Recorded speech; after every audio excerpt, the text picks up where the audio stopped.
but he continued to tour. He just toured less, essentially.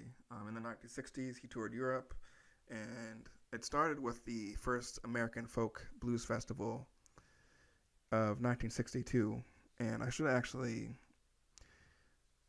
I maybe should have included the American Folk Blues Festival on the timeline. Um, Basically, the American Folk Blues Festival was really the first major blues festival of its time, or you know, it was a big festival, but was held in Europe. It was held in different parts of Europe, and what's interesting about that is that you know the blues is a core pillar of American music, and the first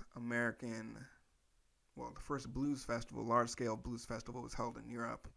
With that said, it's not like blues artists weren't touring around the U.S. and weren't receiving some um, recognition and success.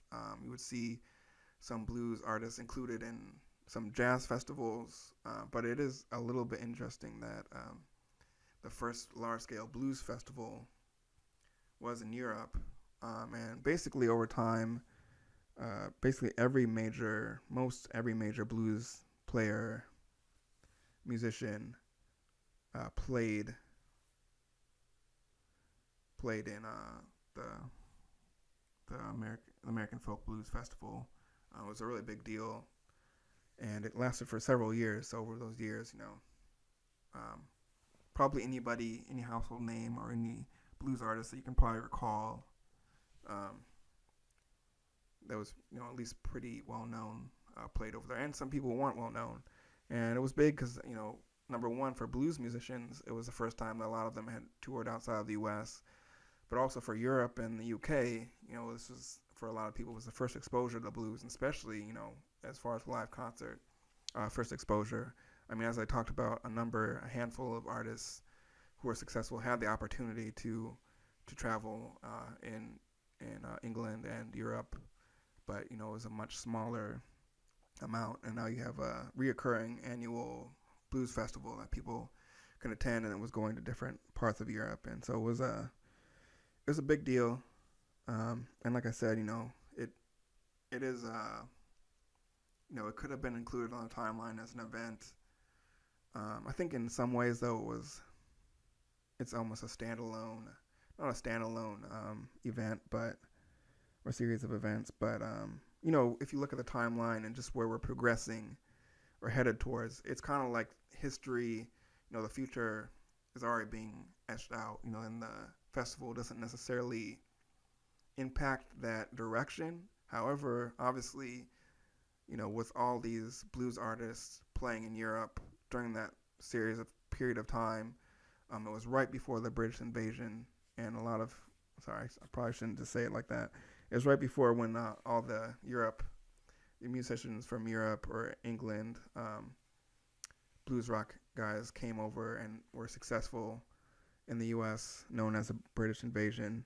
And so obviously, it being a few years before that, it means that those seeds have already been sown, and some of these guys are probably already playing blues-influenced music. But with that said, I know the Rolling Stones were said to be in the audience. A lot of guys were said to have, attended these festivals and certainly got influence from them. Um, but I think as far as from the American music's perspective, you can't deny that the blues music, British invasion, blues rock invasion, didn't impact, the future trajectory of like rock and roll and everything as far as it relates to black music. But at the same time, as far as where these musicians are headed, developing, rock and roll is already taking place, taking shape, and I'm not sure how, that would have impacted it. I think it definitely impacts the commercial success, the success of a lot of these other musicians, because, of course, when we had the blues rock British invasion, we saw a resurgence of folk music, blues, Delta blues, a lot of people just became like much more interested in not